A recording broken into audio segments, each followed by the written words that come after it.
What's one advice you'd give a creator when they get their first payout?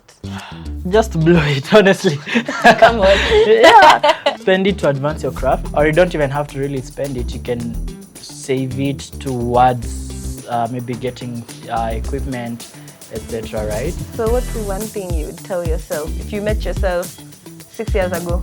Still follow the same path. I wouldn't change anything if I was to go back. Just play along, make the same mistakes you'll make. Don't worry about everything. Everything will be right. Yeah. Hello, welcome to the Cash Class podcast. My name is Nadine Jara, and I am your host for this series. Today, I'm joined with a lovely guest. I'll let him do his introduction. Welcome.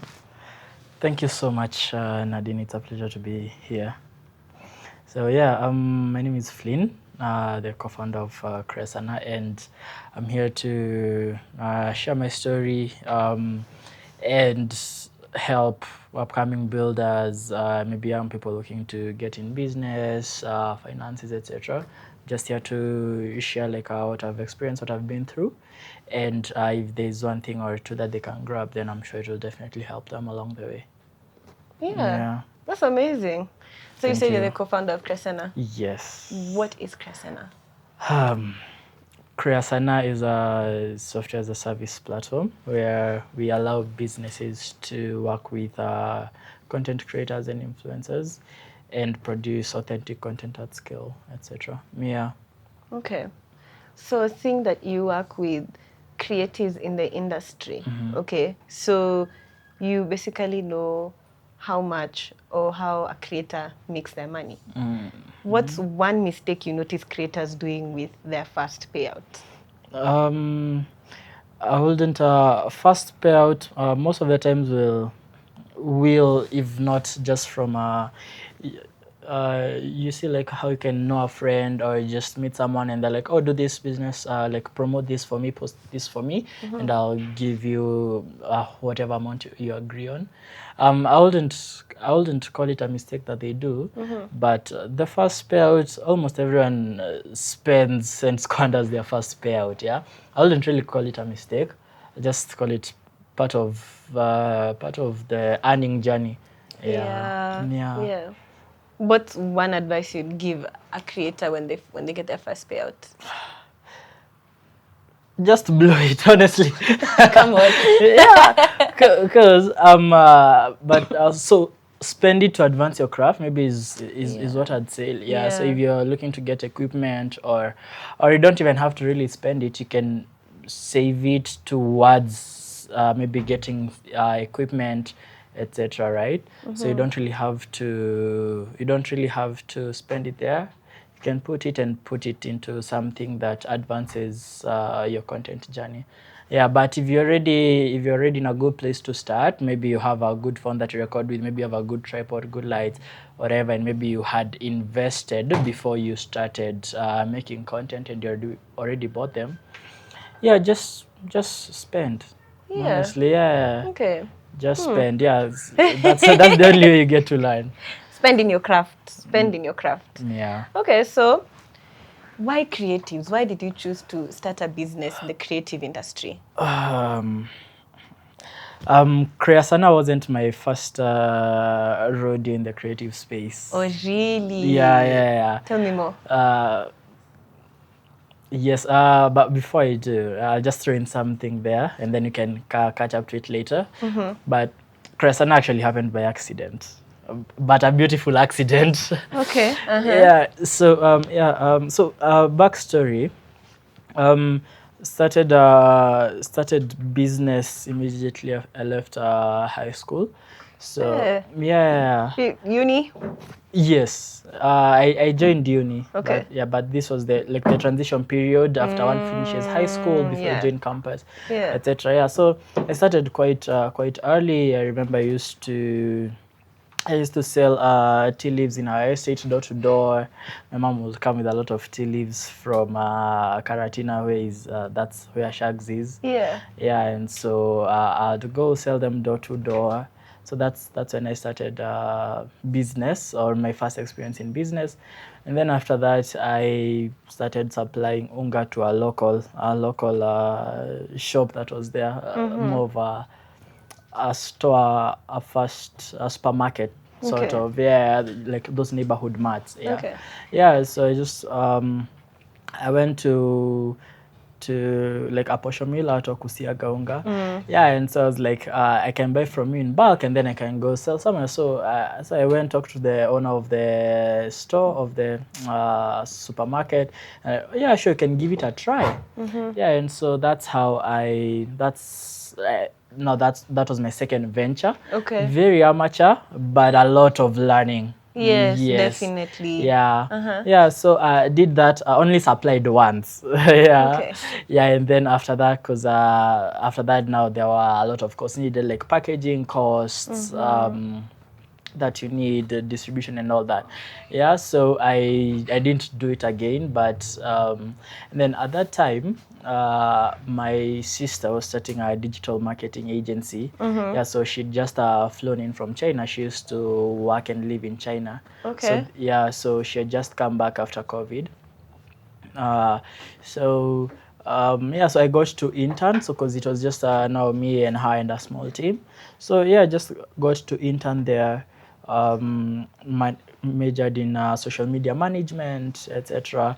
And so now after doing social media management for her, for some clients, etc. Now that's when I joined campus. Okay. Yeah, so from interning at my sister's agency, and that's when I now joined campus. Okay. So when I was in campus is where I got to interact with the creative space for the first time.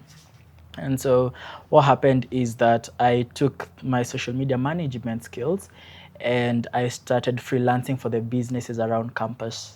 I was in MKU Thika. Yes. Oh, really? Yes. Yeah. So yeah, that's where I went. So I started freelancing my skills to the businesses around school.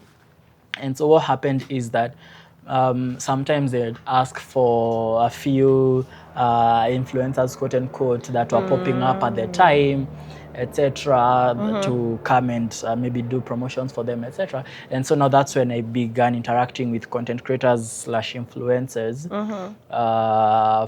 in regards to, like, now on a more corporate scale. Yes, not just consuming their content. Yeah, so I did that for a while when I was in MKU, and then it got to a point where I dropped out of campus. Okay. Yeah, so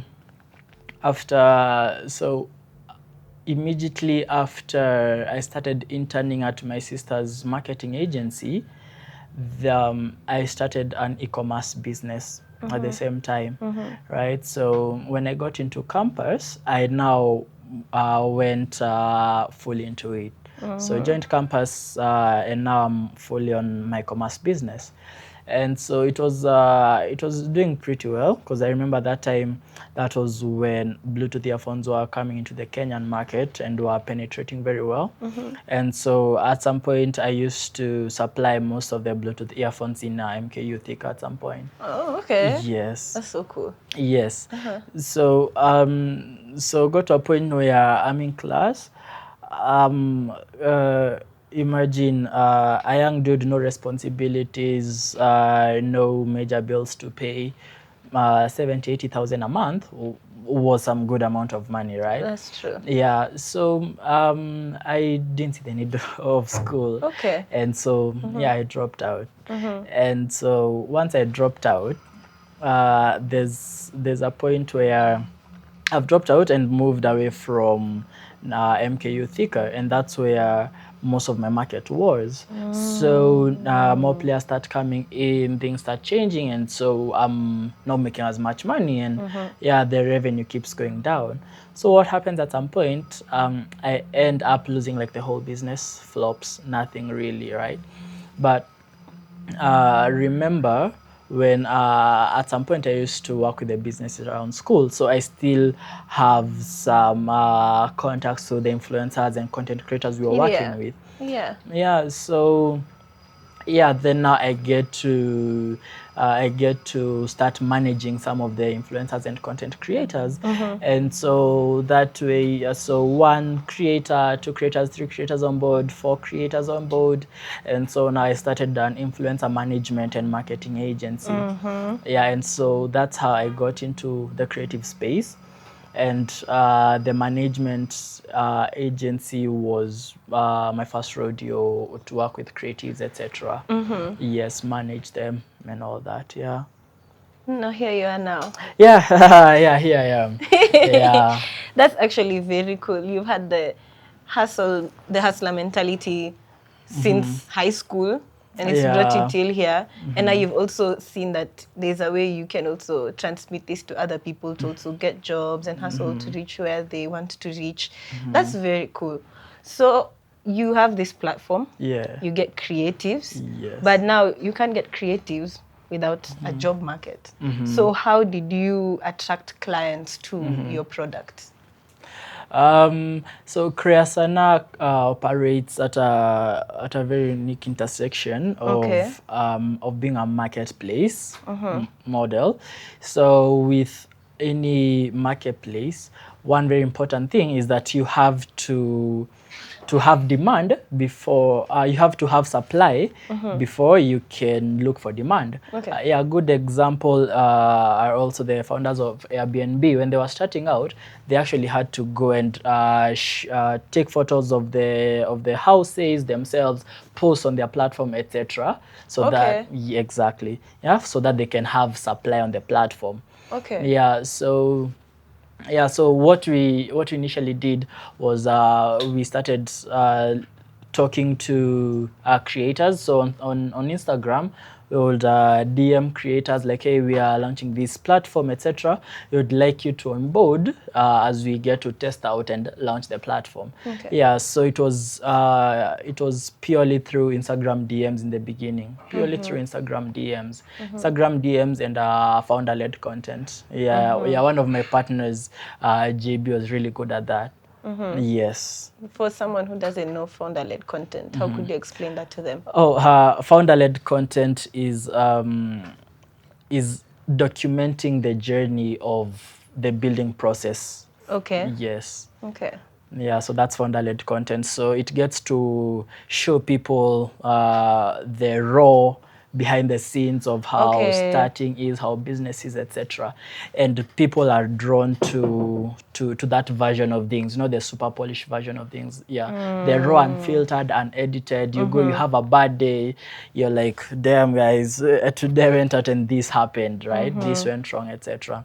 Yeah, so that's founder-led content. So now your co-founders and who would post the founder-led content? Yes. Oh, okay. Yes, that's very interesting. He was really good at that, yeah. Okay, very interesting. Yeah. So now we have the platform, we have creatives, and we also have businesses coming in. Yes. So you are fully operational, isn't it? Yes. However, we know in Kenya, you're not the only guys doing this. There are very many other agencies who are also doing the same thing you're doing. What makes you guys different? So I think the first thing would be to point out and mention, Creasanaa is not an agency in any way, sort of form. And we try to evade that as much as possible. And the reason is that agencies have a lot of labor overheads, labor costs and all that, which eat into the margin. So we are very intentional on keeping Creasanaa as a software business, not an agency, purely software, and keeping the team lean. Yeah, so I think that's one of the first important things to point out. And second, one of the I think what really separates Creasanaa from all the players in the space, because as you mentioned, we're not the only players, is that with the current model we began with, brought a lot of demand on us. So initially when we started with a very simple model, right? There are very many talented creators. But they had to get to the point where companies will be like, hey, you know what, here is 50,000, 100,000, 30,000, do a video for me, right? But they still want to see results of their content, right? Whether it's PR packages, whether it's experiences and all that, yeah? Sio tu kufanya like a get ready with me and then unaenda unatoa makeup, yeah? Yeah, so the model that we began with was service for service model, right? So these upcoming creators get to have experiences with the brands that we have on board. So let's say they get to have spa sessions with the spas we have on board. They get to have free meals and drinks, maybe with one of our restaurant partners, etc., in exchange for content. So the model that we began with initially brought us good clients, well-known clients that people are like, oh, I can actually get to work with such and such a brand, and I don't have to either get in touch with them, that whole process, etc., right? They already have an offer here, and I'm at as well take it as I get to build my portfolio of creatives. Yeah, so that's the model that we began with, and so it really gave us a good footing in the space and in the industry. Yes. And is that the model you're still working with? So it's now one of the models that we are working with. Yeah, because now we are introducing paid campaigns on on our dynamic pricing, which is also relatively new in the space. Yeah, so it still remains one of the models we are using, but now we are more confident on promoting paid campaigns, brands to engage their full influencer marketing budget through our platforms. So not just PR and service for service anymore, but more of your full influencer budgets can be run through Creasanaa. Okay. Yes. Seems like you have your head in the game and you know what's going on. I mean, I've been in the space for a while, so I might know a thing or two. Isn't it? The experience is what helps you speak this way. Experience, and also sometimes I think in starting running a business and company, there's so much learning that goes into it. But by the time someone is getting to a point of you, like people seeing the fruit, there's so much that's gone into that that makes them very knowledgeable and confident to actually speak things that they actually know. Yeah. Yeah. That's interesting. So what's one thing you would tell yourself if you met yourself 6 years ago? Oh my days, 6 years. Yeah. What's one thing you'd tell young you? How old was I 6 years ago? I'm 23, so that makes me 17. 17. So I was finishing high school. Yeah. Dulko umeanza your hustler phase. Yeah, so 17. I tell myself just follow whatever path you're going to follow. Like, still follow the same path. I wouldn't change anything if I was to go back. Yeah, so I'd be like, just play along, make the same mistakes you'll make. Don't worry about everything. Everything will be alright. Yeah. Yeah. Yeah. Okay. Yeah, but so 17. At 17, I think something else would be make more mistakes. Yeah, I think at some point, as much as yes, we want to do something, there's always that fear of what if, right? Yeah. Yeah, but then being in, like, looking back 6 years, I'd be like, I get to feel sad about the chances I didn't take, other than the chances I took and failed. Yeah, so I'd be like, take more chances, fail more, make more mistakes. Yeah. Oh, okay.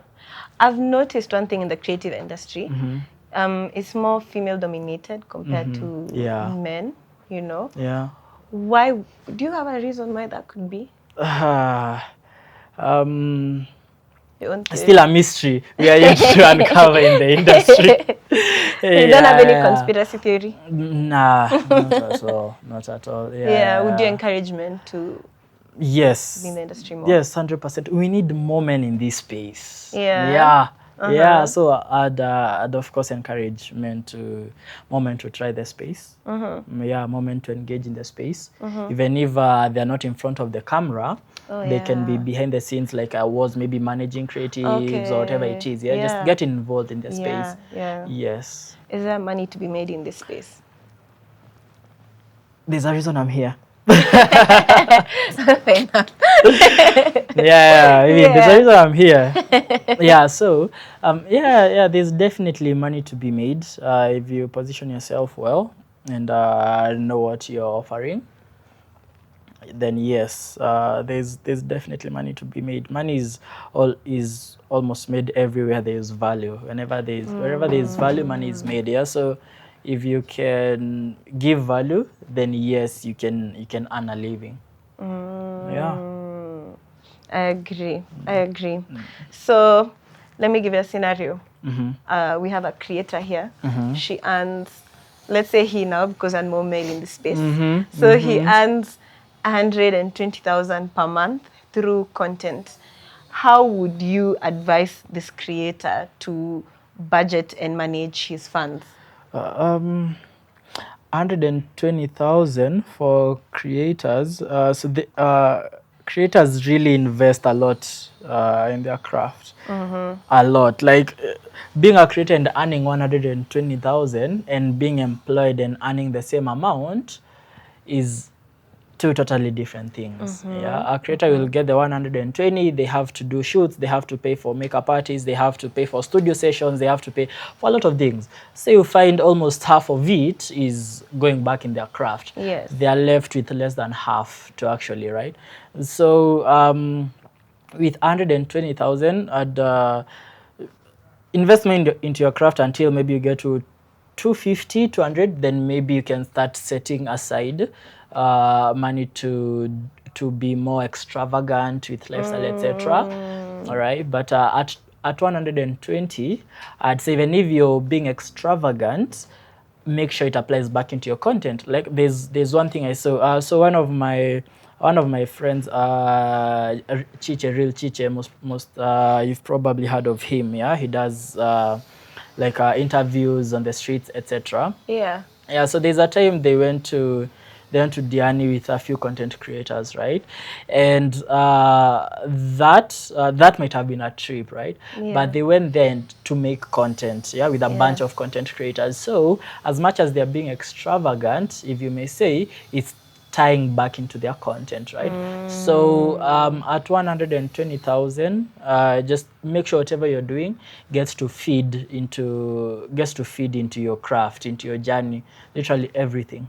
Yeah, make sure. Yeah, because being a creator is more or less being an entrepreneur, a business owner, but your storefront is your social media presence, right? Yeah. So so the same thing as in business. Yeah, business may be making 10 million, but expenses are like maybe 6-7 million, right? Yeah. So you're left with a really small percentage to play with. Yeah. So it's the same thing. Yeah, so advice will be just make sure everything that you're doing ties into your craft. Literally every single thing ties into your craft. Yeah, if you want to go to an event or whatever, you go to that event and make sure you take content from that event. Make sure you get a contact from that event. Make sure something has to come from that.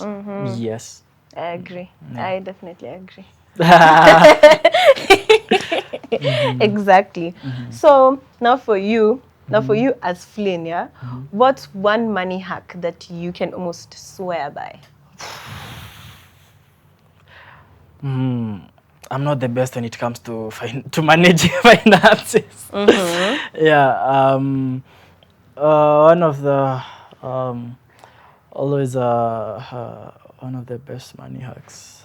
One thing that I found, yeah, and that's why we even had to we have someone else who handles the finances and all that. Okay. But one very important thing that was mentioned was make sure by the time you're maybe invoicing or getting paid, make sure you're able to foot for the next 2 to 3 months before you're able to decide to invest in things that you don't need but want in the business. Oh, Yes, okay. yeah, Okay. yeah. So make sure your needs are well catered for, budgeted for the next 2-3 months before you actually go into things that you actually want for the business. Okay. Yes, an example, an espresso machine is not a necessity in the office, but it will be a good want. Definitely. Exactly, right? But it's not a need. Yeah. Okay. Yeah. Okay, I see where you're coming from. That's very interesting. Yeah. So, just before we close, I have one more question to ask you. Uh-huh. You have your brand, Creasanaa. If you were to make it into a person, like give it a personality, how do you think like it will come out? Tough question. And that's why my co-founder always handles this kind of You're a creative. my co-founder is the one in the more creative side, but if I was to give Creasanaa a brand. A personality. Oh, a personality. Yes, we give it a personality. Creasanaa. Maybe I can describe. Yeah. You see, those that kind of person who isn't the super polished one, but they always get things done.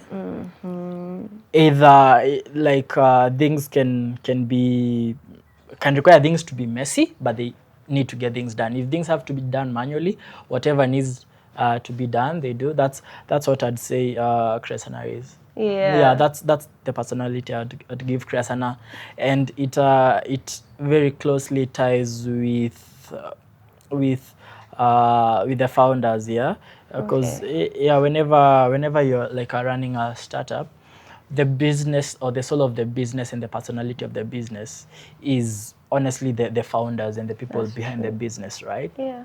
Yeah, and so that's us. That's like the founding team of Creasanaa, and that's the personality of Creasanaa. Yeah. We get things done. Yeah, might be messy, but things still get done. Not look super polished, but things work. Okay. Yeah, that's the personality I would give Creasanaa. Very, very, very interesting. Yeah. Well, you have been a lovely guest. Oh. I've enjoyed our conversation. Stop it. I have, and I've learned more about the creative space and what's in it for creators, you know.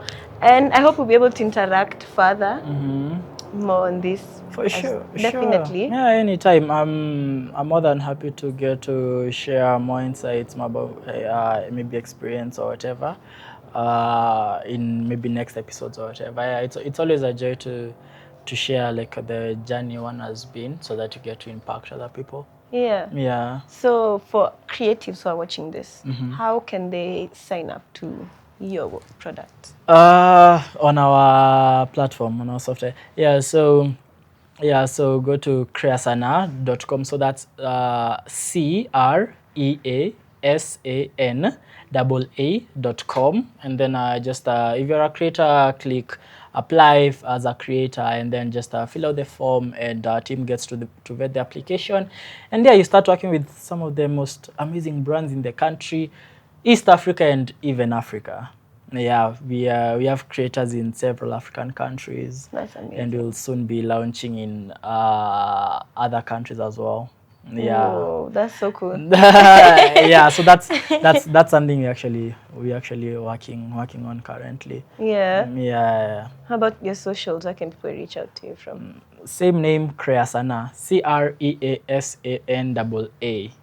Okay. Yes. That's Instagram. TikTok. Yeah, Instagram, TikTok, LinkedIn as well. Yeah. Yes. Definitely. Yeah.